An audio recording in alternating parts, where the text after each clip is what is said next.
Operation सिंदूर के बाद प्रधानमंत्री मोदी बिहार के 2 दिवसीय दौरे पर पहुंच रहे हैं।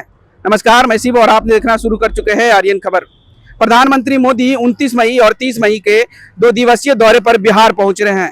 इसको लेकर विपक्ष भी काफी हमलावर है, जहां विपक्ष की तरफ से राजेश राम, कांग्रेस प्रदेश प्रभारी राजेश राम ने 5 सवाल खड़े कर दिए हैं। प्रधानमंत्री मोदी के 2 दिवसीय दौरे को लेकर राजेश राम 5 सवाल खड़ा कर रहे हैं। क्या कुछ कर रहे हैं राजेश राम, पहले आपको वो सुनवाते हैं।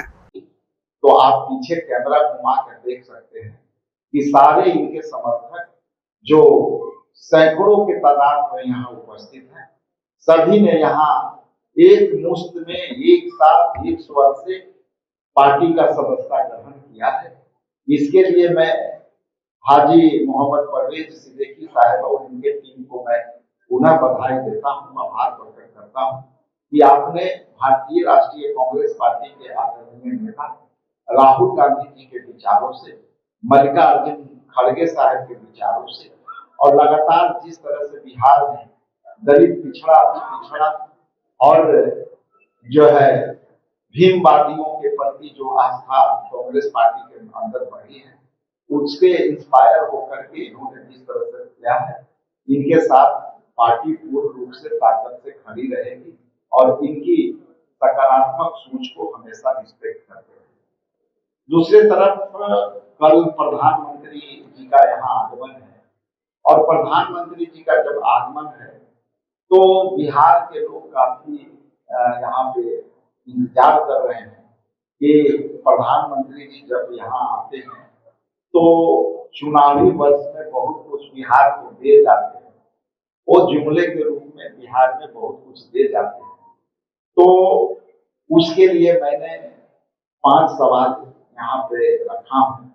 पहला सवाल है कि 2015 में घोषित सवाल लाखों करोड़ के पैकेज का क्या हुआ। हम लोग आशा करते हैं, सिद्दीकी साहब भी उम्मीद करते हैं कि प्रधानमंत्री आएंगे तो इसका जवाब देंगे। दूसरा सवाल जो है ये है कि यदि सिर्फ कागजों पर जमीन पर कुछ क्यों नहीं है, चाहे बुनियादी ढांचा हो, चाहे स्वास्थ्य हो या रोजगार हो, इनमें से एक भी वादा आज तक जमीन पर नहीं उतरा। IIT पटना का विस्तार, खाद्यान्न प्रौद्योगिकी संस्थान की स्थापना नहीं हुई। 7500 मेडिकल सीटें फुल नहीं हुई। 11,500 करोड़ की बाढ़ का राहत का योजना कहाँ है?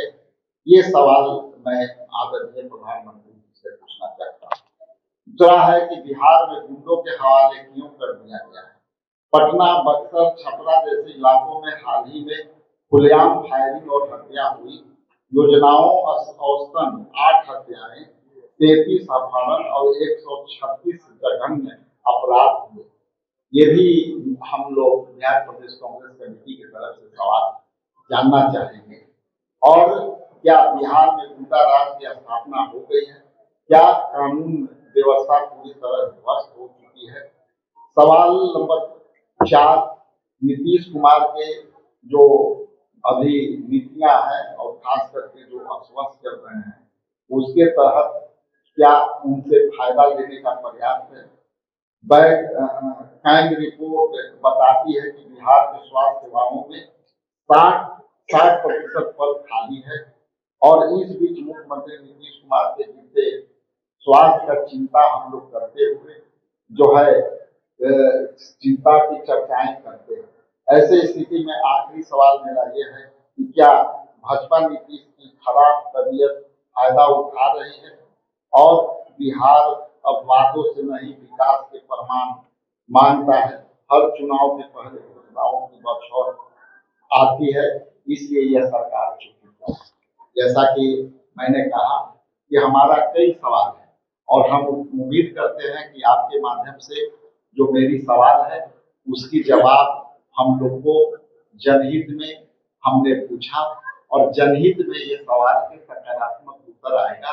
हमारे सिद्दीकी साहब का भी यही अपेक्षा रहेगी और हमारे मदन मोहन झा जी का भी यही अपेक्षा रहेगी। तमाम लोग यहाँ बैठे हैं, इनकी भी अपेक्षा यही होगी, यही सवाल होगी कि आदरणीय प्रधानमंत्री जब आ रहे हैं तो मेडिकल कॉलेज में जो 75,000 जो साथी आप सबका बहुत बहुत धन्यवाद, आभार। तो जैसा कि आपने प्रधानमंत्री मोदी के 2 दिवसीय यात्रा को लेकर राजेश राम के 5 सवाल को सुना, जहां उन्होंने पटना के विस्तार को लेकर वहीं जुमलेबाजी का आरोप लगाया और वहीं नीतीश कुमार के स्वास्थ्य को लेकर भी बड़े सवाल खड़े कर दिए हैं। फिलहाल इस खबर में इतना ही। इस वीडियो की प्रतिक्रिया आप हमें कमेंट में जरूर दीजिएगा और ऐसे ही तमाम खबरों से जुड़े रहने के लिए देखते रहे आर्यन खबर।